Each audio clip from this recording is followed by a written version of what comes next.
Hello, good morning. രാധാസ്വാമിലി കിച്ചണിലേക്ക് എല്ലാവർക്കും സ്വാഗതം. അപ്പോൾ നമ്മുടെ ചെമ്പനീർ പൂവിൻ്റെ കഥയാണ് കേട്ടോ ഒന്ന് നമ്മൾ പറയാൻ പോണത്. 20/5/25 കഥ. അപ്പോൾ എന്താ പറയുക, നമ്മുടെ ഇവളായിട്ടിട്ട് ഓ ശ്രുതിനായിട്ട് പൊരിക്കുകയാണ് ശ്രുതിയുടെ അമ്മായിയമ്മ. നിൻ്റെ അച്ഛൻ വരുമെന്ന് ഞാൻ ഇവിടെ എല്ലാവരോടും പറഞ്ഞു, ഞാൻ ആകെ നാണം കെട്ടിയിരിക്കുകയാണ്, ഇനി അദ്ദേഹം വന്നിട്ടില്ലെങ്കിൽ നീ ഒന്ന് വിളിക്കുമെന്ന് പറഞ്ഞിട്ട് ഇവളെയും കൊണ്ട് പിന്നെയും വിളിപ്പിക്കുക. അപ്പോൾ നോട്ട് റീച്ചബിൾ എന്ന് പറയുന്നത്, കണ്ടോ ആൻറ്റി വന്നിട്ടില്ല, പിന്നെ അച്ഛൻ എപ്പോഴും ഫ്ലൈറ്റിൽ തന്നെയാണ് അറിയുക, എന്ത് പണിയാണ് അദ്ദേഹം കാണിച്ചത്, അദ്ദേഹം വേണ്ട ഇവിടെ നേർത്തെത്താൻ, ഇവിടെയാണെങ്കിൽ ഞാൻ എല്ലാവരോടും പറയും ചെയ്തു അദ്ദേഹം വരും എന്നുള്ളത്, ഇനി അവർ വന്നിട്ടില്ലെങ്കിൽ പിന്നെ ഞാൻ എൻ്റെ മാനം എന്തിനാ കൊള്ളുക, അങ്ങനെയാണ് ഇങ്ങനെയാണെന്നും പറഞ്ഞിട്ട് ഇങ്ങോട്ട് പൊരിക്കുകയാണ്. അപ്പോൾ ഭാമ പറയും, നീ ഇങ്ങോട്ട് വാ ചന്ദ്രേ, വന്നു കഴിഞ്ഞാൽ എയർപോർട്ടിൽ എത്തിക്കഴിഞ്ഞാൽ പിന്നെ അധികം ദൂരമല്ലല്ലോ, പെട്ടെന്ന് ഇവിടെ എത്തില്ലേ, പിന്നെ എന്താണെന്നറിയാം. അപ്പോഴാണ് സ്വർണ്ണാഭരണങ്ങൾ കാണുന്നത്. അപ്പോൾ ഇത്രയും കുറച്ച് സ്വർണ്ണമുള്ളൂ എനിക്ക് നോക്കും. അപ്പോൾ പറയും, ഇത്രയും കുറച്ച്, നീ ആ വർഷയിൽ പോയി കാണും, വർഷ സ്വർണ്ണത്തിൽ മുങ്ങിയിട്ടാണ് ഇരിക്കുന്നത്, നിനക്കിതെന്താ ഇത്ര കുറച്ച് സ്വർണ്ണം എന്ന് പറയും. അപ്പോൾ പറഞ്ഞു, അപ്പോൾ ഭാമ എടുത്ത വഴിക്ക് പറയും, നീ എന്തിനാ ഇപ്പം ഇങ്ങനെ വിഷമിക്കുന്നത്, ഇനിയിപ്പോൾ ശ്രുതിമോളുടെ അച്ഛൻ വരികയാണെങ്കിൽ ഇഷ്ടംപോലെ കൊണ്ടുവരില്ലേ സ്വർണം, പിന്നെന്താ അതൊക്കെ മോൾക്കുള്ള തന്നെയല്ലേ, പിന്നെന്തിനാ നീ കറന്ന് വെപ്രാളം കാണിക്കുന്നത് എന്നൊക്കെ ചോദിക്കും. അപ്പോൾ നിൻ്റെ അച്ഛൻ 100 പവൻ സ്വർണ്ണമെങ്കിലും കൊണ്ടുവരുമല്ലോ അല്ലേ എന്ന് നോക്കിയാണ് ചന്ദ്ര. അതോ കിലോ കണക്കിലാണോ കൊണ്ടുവരുന്നത് അറിയും. അപ്പോൾ മീരിക്കതൊക്കെ ഇങ്ങനെ കേട്ടിട്ട് പ്രാന്തൊടിക്കുക. പറഞ്ഞു, കിലോ കണക്ക് എന്ന് പറയാം, മലേഷ്യയിൽ നിന്ന് പച്ചക്കറി മാർക്കറ്റിൽ നിന്ന് വാങ്ങിയും കൊണ്ട് വരില്ലല്ലോ, പച്ചക്കറി കിലോ കണക്കിന് വാങ്ങും പോലെയെന്ന് അറിയും. നീ മിണ്ടണ്ടാന്ന് പറയും, അല്ലാണ്ട് പിന്നെ ആൻറ്റി ഒന്ന് ആലോചിച്ച് നോക്ക്, കിലോ കണക്കിലൊക്കെ സ്വർണ്ണം കൊടുത്താൽ അവിടെ കസ്റ്റംസിൽ പിടിക്കില്ലേ, അത്രയ്ക്ക് സ്വർണ്ണം കൊണ്ടുവരാൻ പാടുണ്ടോ എന്നൊക്കെ ചോദിക്കും. അപ്പോൾ പറയും, എന്ത് വന്നാലും വേണ്ടില്ല, നിൻ്റെ അച്ഛൻ ഇവിടെ എത്തിയിരിക്കണം ഇന്നത്തെ ദിവസം എന്നൊക്കെ പറയുകയാണ്. വരൂ ആൻറ്റി, ആദ്യം ഒന്ന് വിഷമിക്കാതിരിക്കുക അറിയും, ഇല്ലെങ്കിൽ ഞാൻ നാണം കെടുവേ, വർഷയുടെ വീട്ടുകാരുടെ മുന്നിലൊക്കെ ഞാൻ ഇത് നടത്തുന്നതിന് നിൻ്റെ അച്ഛനെ ഒന്ന് കാണാൻ വേണ്ടിയിട്ടാണ്, ഇതുവരെ നിൻ്റെ അച്ഛനെ ആരും കണ്ടിട്ടില്ലല്ലോ, വരും എന്ന് പറയല്ലാണ്ട് ആരും ഇതുവരെ നിൻ്റെ അച്ഛനെ കണ്ടിട്ടില്ല, അതുകൊണ്ടാണ് നീ എന്നെ വെറുതെ നാണം കെടുത്തരുന്നൊക്കെ പറഞ്ഞ് ഭീഷണി മുഴക്കി പോവുകയാണ് അവിടുന്ന് ചന്ദ്രയും ഭാമയും പാടെ. അപ്പോഴേക്കും പിന്നെ ഇത് വല്ലാത്ത കുരുക്കിലാണ് കേട്ടോ നീ പെട്ടിരിക്കുന്നത്, ഇങ്ങനെ മീര പറയാണ്, നീ വല്ലാത്ത കുരുക്കിലാണ് പെട്ടിരിക്കുന്നത്, നിൻ്റെ അമ്മയും ബന്ധം എങ്ങനെയെന്ന് അറിയാം, എനിക്കറിയില്ല ഇനി ഇത് അവിടെ ചെന്ന് എത്തും, നീ പറഞ്ഞ ആൾ വന്ന് വയ്ക്കും. അപ്പോൾ കാണാം അയാൾ വന്ന് ബെല്ലടിക്കും. പോയി തുറങ്ങുമ്പോൾ അയാളാണ്, അയാളുടെ പേരെന്തോ ഒരു പേര് പറയും ചെയ്യും. അപ്പോൾ പറയാം, എവിടെ പിന്നെ എനിക്ക് ക്ലോസ് ആക്കേണ്ട ആളെവിടെ നോക്കി പറയും, നിങ്ങളത് അയാളെ സച്ചിനെ കൊല്ലാൻ പോകണം നോക്കിയപ്പോൾ, കൊല്ലാനല്ല, അതായത് കുടിപ്പിച്ച് ക്ലോസ് ആക്കണം എന്നറിയും.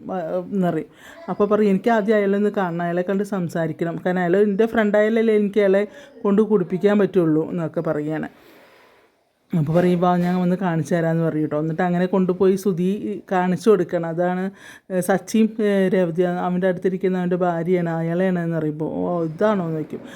നോക്കാം, ഞാൻ എൻ്റെ ഇതുപോലെ ശ്രമിക്കാം എന്നിങ്ങനെ പറയുകയാണ് കേട്ടോ. അപ്പോൾ പറയും, ശ്രമിച്ചാൽ പോരാ, നടത്തിയിരിക്കണം എന്ന് പറയുമ്പോൾ, ഞാൻ ആദ്യം അയാളൊന്ന് പരിചയപ്പെട്ട് വർത്താനം പറഞ്ഞ് കൂട്ടിക്കൊണ്ടുപോയിട്ടല്ലേ കുടിപ്പിക്കുന്ന കാര്യം നോക്കുക, അല്ലാണ്ട് വെറുതെ ഒരാളെ പോയി നമ്മൾ വിളിച്ചുകൊണ്ട് പോയി കുടിപ്പിക്കില്ലല്ലോ, ആദ്യം ഞാൻ അയാളോട്ടൊന്ന് സംസാരിക്കട്ടെ എന്നൊക്കെ അങ്ങനെ പറയാൻ, നിങ്ങൾ പോയിക്കോ എന്ന് പറയും. അവിടുന്ന് മീനെ അങ്ങോട്ട് പോകുകയും ചെയ്യണം കേട്ടോ. പിന്നെ അത് കഴിയുമ്പോഴേക്കും നമ്മളുടെ പിന്നെ സച്ചി പാവം കാലിരുന്ന് ഇങ്ങനെ ഒഴിയാവും, കാലിങ്ങനെ ഇരുന്നത് ഒഴിഞ്ഞുകൊണ്ടിരിക്കുക. അപ്പോൾ പറയും, ഇതിലുണ്ടോ സച്ചിയേട്ടാ വയ്ക്കുമ്പം പറയും. അപ്പോൾ പറയും, സച്ചിയേട്ടൻ വേറെ ആരോടും മിണ്ടണ്ട, എന്നോടൊന്നും മിണ്ട്, ഇങ്ങനെ മിണ്ടാണ്ടിരുന്നാൽ എങ്ങനെയാണ് ശരിയാവുക എന്ന് രേവതി ചോദിക്കുകയാണ്. അപ്പോൾ പറയും, പിന്നെ വേദന ഇല്ലാതിരിക്കും, എൻ്റെ കാലിൽ കടന്ന് ഡാൻസ് കളിക്കായിരുന്നു അയാൾ, പിന്നെ എനിക്ക് വേദനിക്കില്ലേ എന്നൊക്കെ പറയും.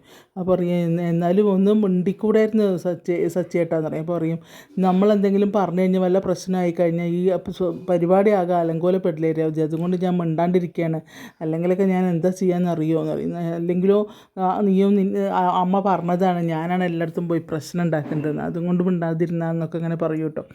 അപ്പോൾ അത് കഴിഞ്ഞ് പിന്നെ അപ്പോഴേക്കൊരു ഫോൺ വരുമ്പോൾ ഞാൻ ഈ ഫോണൊന്ന് എടുത്തോട്ടെ എന്ന് നോക്കി. അപ്പോൾ സംസാരിക്കുമെന്ന് പറഞ്ഞ രവതി. അങ്ങനെ സച്ചി ഫോൺ എടുത്തിട്ട് അങ്ങോട്ട് മാറി നിന്ന് സംസാരിക്കുകയാണ്. അപ്പോൾ ഇല്ല സാർ, ഞാനൊരു ഫംഗ്ഷന് വന്നിരിക്കുകയാണ്, ഫോണിൽ സംസാരിക്കുന്നതാണ്.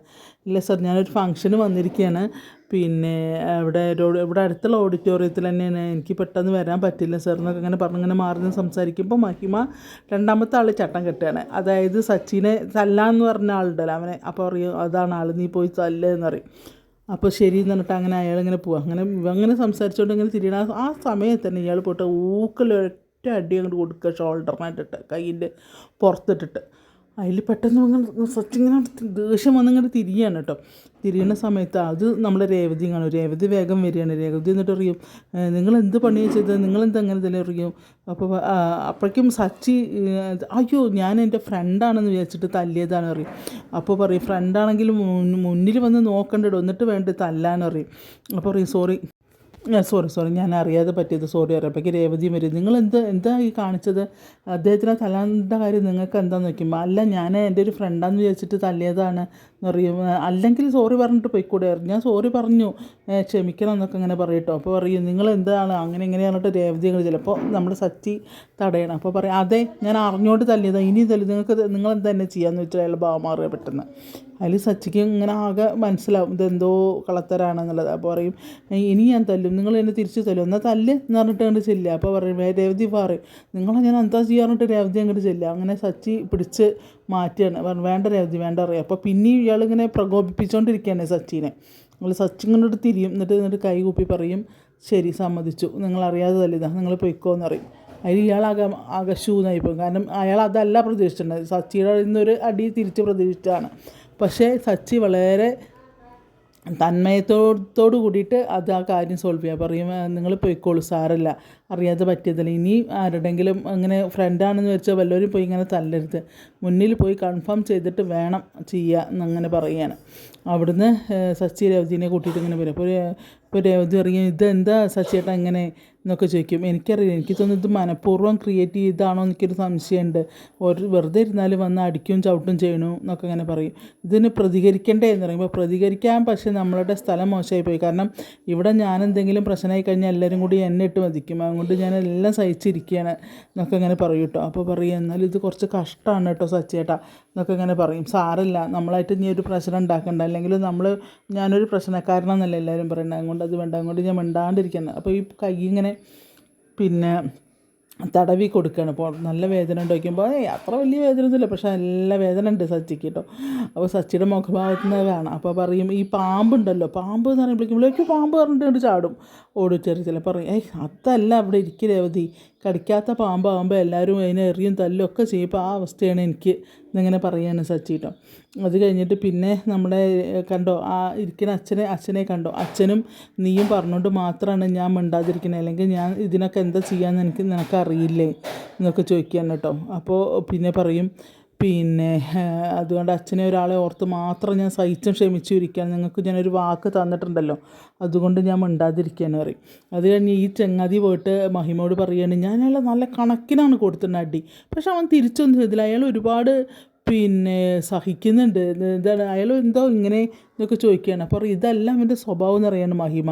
ഒന്ന് വന്ന് രണ്ടാമത്തെ ദേഷ്യം വരുന്ന ആൾ ഇത് എന്ത് പറ്റി എന്നൊക്കെ ഇങ്ങനെ ചോദിക്കണം. അതാണ് ഞങ്ങൾക്ക് മനസ്സിലാകത്തത്. എന്ത് വന്നാലും നിങ്ങളുടെ പ്ലാൻ നടപ്പാക്കിയിട്ടില്ലെങ്കിൽ ശരിയാവില്ല കേട്ടോ, അല്ലെങ്കിൽ നിങ്ങളെ ഞാൻ തല്ലുന്നൊക്കെ പറഞ്ഞ് മഹിമ ഭീഷണിപ്പെടുത്തിയിട്ട് അങ്ങോട്ട് പോവാണ്. അപ്പോൾ ആദ്യം സച്ചിയുടെ കാലിൽ ചെരുപ്പിട്ട് ചവിട്ടി അവനും വരികയാണ്. അപ്പോൾ പറയും എന്താണ് നമ്മൾ വിചാരിച്ച പോലെ നടന്നില്ലല്ലോ കാര്യങ്ങൾ, ഇതിപ്പോൾ എന്താ സംഭവം, എന്തായാലും ഇനി സമയമുണ്ടല്ലോ നോക്കാം എന്നങ്ങനെ പറഞ്ഞിട്ട് അവരും പോവാണ്. അപ്പോൾ സച്ചി പറയും ഇത് എത്ര നേരം നമ്മളിവിടെ ഇരിക്കണു, മടുത്ത് മനുഷ്യന് വേഗം പോവാന്ന് പറയും. രണ്ട് പെൺകുട്ടികളെ ഇപ്പോൾ ചടങ്ങല്ലേ അതാണ് അറിയാം. അപ്പോൾ രണ്ടുപേരും അകത്തും വാതിലടച്ചുകൊണ്ടിരിക്കുകയാണ്, എത്ര നേരമായി നമ്മളിവിടെ ഇരിക്കണു എന്നൊക്കെ ഇങ്ങനെ ഇങ്ങനെ സംസാരിച്ചുകൊണ്ടിരിക്കുമ്പോഴേക്കും രവിയും അശോകനും കൂടി ഇരുന്ന് സംസാരിക്കുക. അപ്പോൾ പറയും അശോകൻ അങ്ങനെ തിരിഞ്ഞ് വെക്കുമ്പോൾ സച്ചി പിന്നെ ഇരിക്കുക. അപ്പോൾ പറയും എടാ ആ സച്ചി എന്താ അവിടെ ഇരിക്കുന്നത്, ആ സച്ചീനെ ഇവിടെ കൊടുന്ന് ഇവിടെ ഇരുത്ത്, അവനെ നിങ്ങളൊക്കെ അല്ലേ മുന്നിൽ വന്നിരിക്കേണ്ടത്. അപ്പോൾ പറയും അവൻ എവിടെയെങ്കിലും ഇരിക്കട്ടെ, കാരണം അവൻ ഒരുപാട് ക്ഷമിക്കുന്നുണ്ട് എന്നൊക്കെ ഇങ്ങനെ പറയാൻ കേട്ടോ. അവൻ ഒരുപാട് ക്ഷമിക്കുന്നുണ്ട്, പിന്നെ അവനല്ലെങ്കിൽ ആർക്കും ഇഷ്ടമല്ല, എന്നാൽ അവന് സ്വയം ഒതുങ്ങിയിരിക്കുക അറിയാം, എന്നാലും അത് കുറച്ച് കഷ്ടമാണ്. അവൻ്റെ ഏട്ടൻ്റെയും അനിയൻ്റെയും ഭാര്യമാരുടെ ചടങ്ങല്ലേ, അപ്പോൾ അവൻ വേണ്ടേ മുന്നിൽ വന്നിരിക്കുക. മാത്രമല്ല രേവതി ഒതുങ്ങി പിടിച്ചൊരു ഭാഗത്ത് ഇരിക്കുകയാണ് എന്നൊക്കെ ഇങ്ങനെ പറയും കേട്ടോ.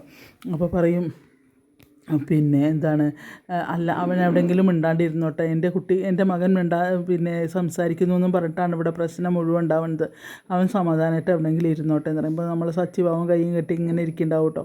അതിൻ്റെ ഇടയ്ക്ക് രേവതി പോവും, അതായത് ഭാമ വന്ന് വിളിക്കുന്നുണ്ട്, നിങ്ങളെന്താ ഇവിടെ വന്നിരിക്കുന്നത്, നീയും എല്ലായിടത്തും കൂടി ഓടി നടന്ന് എല്ലാം ചെയ്യുന്നതല്ലേ രേവതി, എന്നിട്ട് നീ എന്താ അങ്ങനെ ഒതുങ്ങിയിരിക്കണമെന്ന് പറയുമ്പോൾ പറയും ഇത് നമ്മൾ നടത്തുന്ന ഫംഗ്ഷൻ അല്ലല്ലോ, അവർ നടത്തുന്നതല്ലേ, അപ്പോൾ പിന്നെ നമ്മളിങ്ങനെ മാറിയിരിക്കുന്നതല്ലേ നല്ലത്, രേവതി പറയും.